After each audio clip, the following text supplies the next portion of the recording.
जय हिंद, नमस्कार। मैं अंबर जैदी स्वागत करती हूँ आप सबका एक बार फिर से हमारे आज के कार्यक्रम में। एक बार फिर से आप सबके सामने हाजिर हैं इंटरेस्टिंग डिफेंस अपडेट्स के साथ। सबसे पहली खबर ये कि एलएनटी और BEL forge strategic alliance to power India's 5th gen fighter jet programme.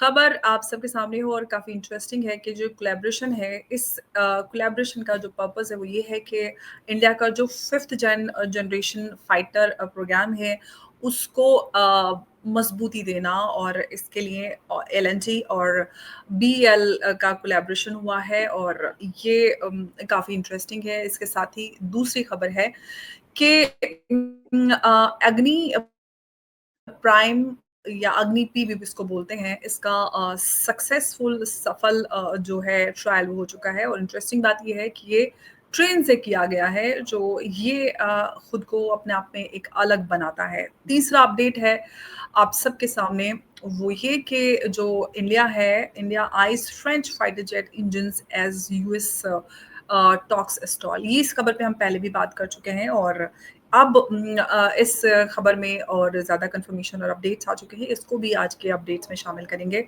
Umesh ji से इसको और विस्तार से समझेंगे। उमेश जी, बहुत-बहुत स्वागत है आपका। जय हिंद, नमस्कार। जय सिया राम अंबर जी। जय सिया राम। उमेश जी, 3 बड़े अपडेट्स हैं। अग्नि प्राइम का सक्सेसफुल जो है वो ट्रायल हो गया है, साथ ही एलएनटी और बीएल का कोलैबोरेशन डिफेंस और एयरस्पेस के लिए, और तीसरा जो साफरान को लेकर हमने पहले भी बात की थी, अब उस पे फर्दर क्लैरिफिकेशन आ गई है। किस तरह से आप देख रहे हैं इन सभी अपडेट्स को? देखिए अंबर जी, भारत सरकार ने अभी $2 बिलियन दिए हैं अमेरिका के डेवलपमेंट के लिए। इसके लिए उन्होंने पहले जो भी हमारे जो फाइटर एयरक्राफ्ट का डेवलपमेंट होता था, डिजाइन होता था, हम इसको हिंदुस्तान एरोनॉटिक्स लिमिटेड को देते थे। पर कहीं ना कहीं हिंदुस्तान एरोनॉटिक्स लिमिटेड ने हमको डिसअपॉइंट किया और हमने देखा है कि एलसीए तेजस MK1 और एलसीए तेजस MK2 का जो डेवलपमेंट है अभी तक वो नहीं कर पाए। सिर्फ वो टाइमलाइन देते हैं और फिर उसको एक्सटेंशन किया जा सकता है। देखिए, आज हमने जब करार किया था चीन के साथ इंजन का एंड अदर थिंग, अभी खबर वो भी आई है कि कैसे हम अभी अपना जो इंजन है वो स्टॉल हो चुकी है। अभी हम फ्रांस के रफाल के साथ जाने वाले हैं।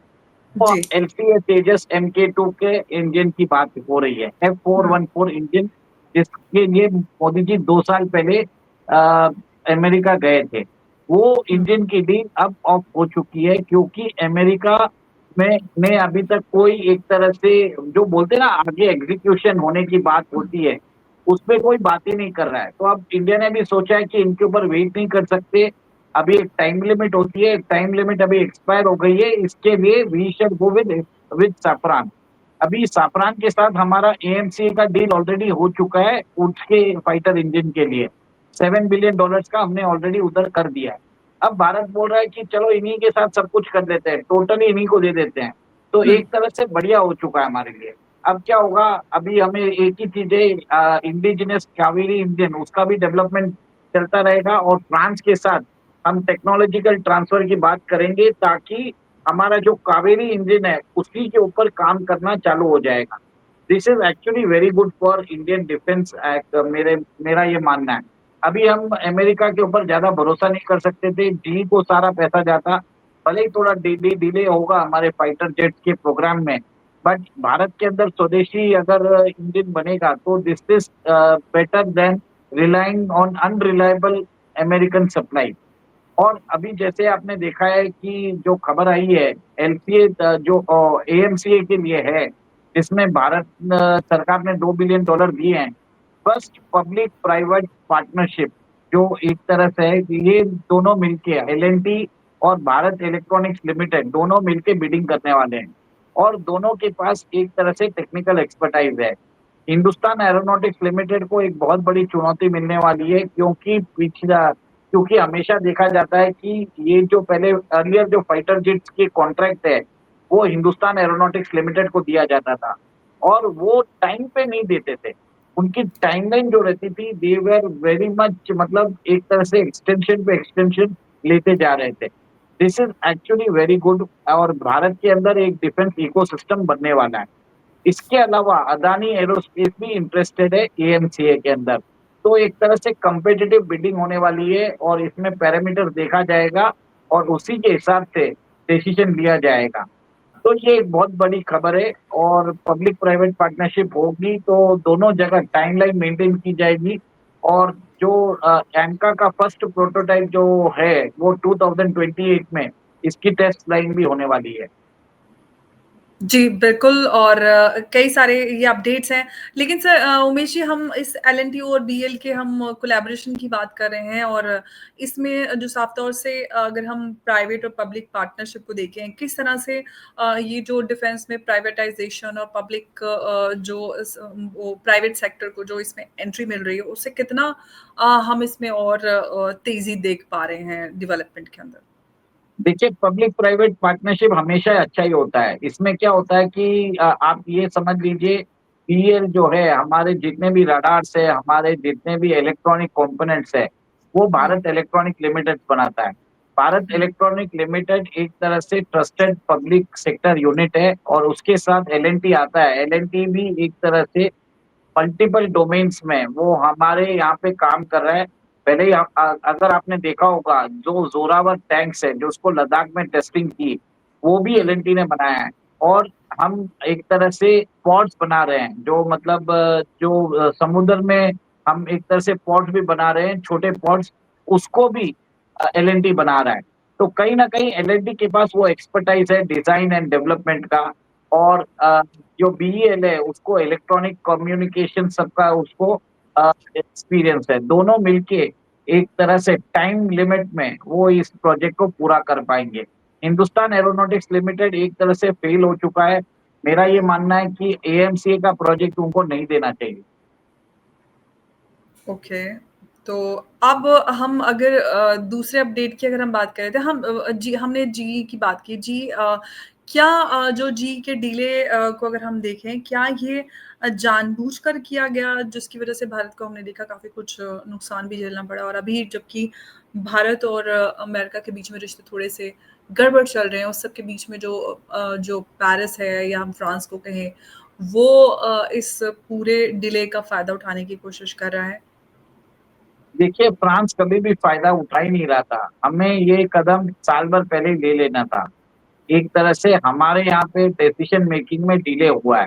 हम सोच रहे थे कि अमेरिका को हम मना लेंगे, पर अमेरिका ने अपनी एक तरह से दिखा दी हुँ, है कि वो भारत का जो इंडिजिनस फाइटर इंजन प्रोग्राम है, उसको एक तरह से डीरेल करना चाहता है। क्योंकि हुँ, मैं बता देता हूँ तेजस का जो एलसीए एमके-2 है, उसका कॉस्टिंग शायद 700 से 800 करोड़ रुपया पड़ने वाला है। अमेरिका हुँ, नहीं चाहता कि तेजस का इंजन इंटरनेशनल फाइटर अ, जो एक्सपोर्ट मार्केट में आए, इसके लिए वो इंजन को डिले कर रहा है। ये सेम इंजन वो साउथ अफ्रीका की कंपनी को दे रहा है जिसमें जीई का खुद का 50% स्टेक है। तो ये देखिए कि अमेरिकन जो है, अमेरिकन कंपनी जीई है, वो सिर्फ़ वहाँ पे वो लोग सप्लाई करेंगे जहाँ पे उनको फ़ायदा है, जहाँ पे अमेरिकन इंटरेस्ट है। जहाँ पे हमारा इंटरेस्ट रहेगा वो हमें एक तरह से नीचे लाने की कोशिश करेंगे। ओके। तो कहीं न कहीं जो आपने कहा कि हमारी तरफ से भी जो डिसीज़न लेने में डिले हुआ उसकी वज़ह से नुकसान भारत को हुआ है। फैसला पहले ले लेना चाहिए था इंजन को लेकर। डेफ़िनेटली कोई मतलब नहीं है, जी के सामने हम पैसा दे के ले रहे हैं, कोई भीख नहीं माँग रहे हैं। अगर वो नहीं देना चाहते तो we should have taken the spot decision earlier itself. Why did we wait for another 1 और 2 इयर्स? अब मालूम ही है ना जी नहीं दे रहा है हमको। हम रिपीटेडली हमने इसके इसके ऊपर प्रोग्राम भी किए हैं। वी हैव क्लियर एपिसोड्स में हमने बोला भी है कि ये हुँ, इनडिसिशन भारत की स्क्वाड्रन स्ट्रेंथ को कम करेगी और आज हुँ, हमारे पास 29 स्क्वाड्रन्स हो जाएँगे। कल मिग-21 को रिटायर किया जा रहा है। हुँ। सबसे कम स्क्वाड्रन्स हो गए हैं। ये सब एक तरह से जो है हिंदुस्तान एरोनॉटिक्स लिमिटेड और जीटीआरई जो डीआरडीओ का विंग है, दोनों रिस्पॉन्सिबल है इसके लिए। बिल्कुल, लेकिन हम अग्नि प्राइम का जो टेस्ट है, उसपे थोड़ा-सा विस्तार से समझते हैं। उमेश जी, अग्नि प्राइम का जो टेस्ट है, वो काफ़ी सक्सेसफुल और काफ़ी अ, अहम अपडेट माना जा रहा है और इसको बहुत अलग ढंग से इसलिए भी देखा जा रहा है क्योंकि ये है जो टेस्ट है वो ट्रेन से हुआ है। आप किस तरह से आप इसको देख रहे हैं? देखिए 180 न्यूक्लियर वेपन्स है भारत के पास। अभी हमारे पास डिलिवरी सिस्टम्स है कि हम लैंड, एयर और सी के थ्रू ज एक तरह से हम न्यूक्लियर ट्रायड हमने बना लिया है, जिसके थ्रू हम second strikes second strike capability हमारे पास है। अब भारत ने ट्रेन के द्वारा भी एक तरह से अपनी क्षमता इंक्रीज कर दी है। अभी हमारे पास लैंड है, ट्रेन है, एयर है और सी है। 4 हुँ, तरीके से हमारे पास सेकंड स्ट्राइक कैपेबिलिटी हो चुकी है। और हुँ, ऐसा है कि भारत का रेल नेटवर्क बहुत बड़ा है। 70,000 किलोमीटर का रेल नेटवर्क है। कहीं भी हम अपनी मिसाइल कहीं भी रख सकते हैं। एक तरह से दुश्मन के सैटेलाइट इसको ट्रैक नहीं कर पाएँगे और बाय चांस कभी दुश्मन हमारे न्यूक्लियर इंस्टॉलेशंस पे हमला कर दे और उसको एक तरह से तबाह कर दे, फिर भी हमारे पास ये सेकंड स्ट्राइक कैपेबिलिटी रहेगी जिसके कारण we can target whole of Pakistan and China also. क्योंकि आज हमारा जो रेल नेटवर्क है वो नॉर्थ ईस्ट में भी हमने एक्सपेंड कर दिया है। अभी आइजॉल में भी अभी ट्रेन की वहाँ पे भी ट्रेन पहुँच चुकी है। अब उधर से ये जो अग्नि प्राइम है इसकी रेंज है 2000 किलोमीटर बताते हैं, पर इससे ज़्यादा भी हो सकती है। तो बीजिंग और शंघाई भी इसकी रेंज में आ जाते हैं। तो कहीं न कहीं ये सब एक तरह से राजनाथ सिंह ने खुद बताया है और इसमें एक ही चीज़ है कि दुश्मन की सैटेलाइट हमें ट्रैक नहीं कर पाएगी। We will have a second strike capability और दुश्मन के साथ अगर हम बातचीत करते हैं और हमारे पास एडिशनल स्ट्राइक कैपेबिलिटी आ जाती है, तो वो हमसे ढंग से बात करेगा। टेबल पे रह के हमसे बोलेगा दोस्ती कर लेते हैं। क्योंकि भारत के साथ वो दुश्मनी करने में कोई फ़ायदा नहीं है। न्यूक्लियर वेपन जो होते हैं, इसके अंदर जो जीतता है वो एक्चुअली वो हार जाता है।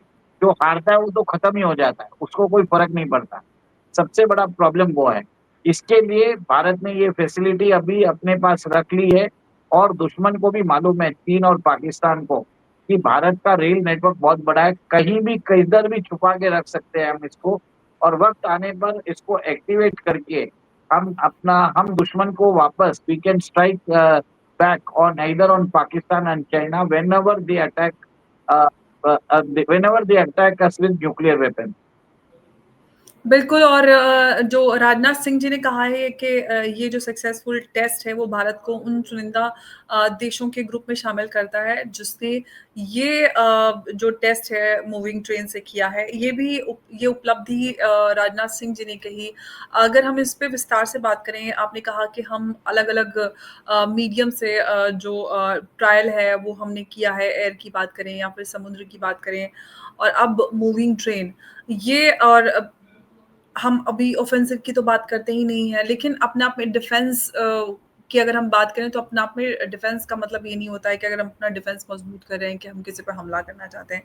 लेकिन जिस तरह की सिचुएशन हम देख रहे हैं आसपास डेवलप होते हुए, चाइना, पाकिस्तान से बढ़कर अब जो हमारा अभी उद्देश्य है वो चाइना भी है और उस थ्रेट को ध्यान में रखकर चीज़ों को पे काम किया जा रहा है। जैसे कि आपने भी कहा कि 2000 किलोमीटर की रेंज में चाइना भी है। तो जो सारी तैयारी है वो अब अगले थ्रेट को ध्यान में रखते हुए हो रही है। डेफ़िनेटली अगले थ्रेट को ध्यान में रखी हो रही है और ये कैपेसिटी अभी रशिया के पास है, चाइना के पास है, अमेरिका के पास है, नॉर्थ कोरिया के पास है और अब भारत के पास आ चुकी है। और हुँ, इससे एक तरह से हमारे जो आर्सेनल है, उसकी एक तरह से जो न्यूक्लियर आर्सेनल है, उसको डिलीवरी मैकेनिज़्म है, वो एक एडिशन हो चुका है। देखिए, हुँ, भारत के पास लैंड बेस है कि हम अपना जो अग्नि मिसाइल है, पृथ्वी है या दूसरा कोई भी मिसाइल है, उसके थ्रू हम अपने न्यूक्लियर वॉरहेड्स छोड़ सकते हैं। और नेवी में हमारे पास के-6 मिसाइल्स हम ऑलरेडी डेवलप कर रहे हैं।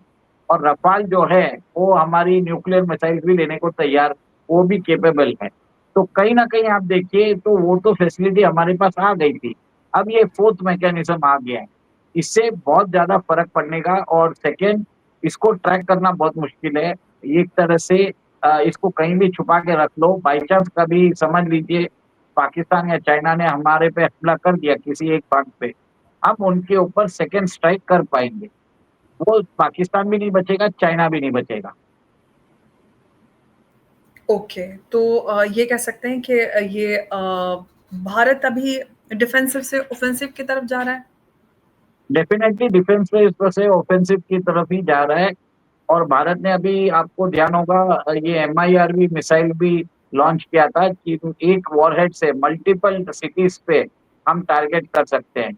अगर एक ही साथ में अगर चाइना के ऊपर ये एमआईआरवी छोड़े तो बीजिंग, शंघाई, ग्वांग्झू, शेंज़ेन, सब जगह 5 से 6 लोकेशन पे वो स्ट्राइक कर सकता है। इसमें 8 न्यूक्लियर वॉरहेड लेके जा सकते हैं और कभी ना कभी इसमें डेकॉय जो होते हैं, डिकॉयज़ होते हैं, उसको भी यूज़ किया जा सकता है। तो एक तरह से दुश्मन को चकमा देने के लिए ये एक तरह से बहुत बड़ा उपलब्धि है। अगर एक और एक चीज़ है, अगर हमने एमआईआरवी कैपेबल मिसाइल्स हमारे ट्रेन से फ्यूचर में टेस्ट कर लिया, तो सोच लीजिए कि दुनिया के अंदर कोई भी हमारे दुश्मन को हमसे नहीं बचा सकता।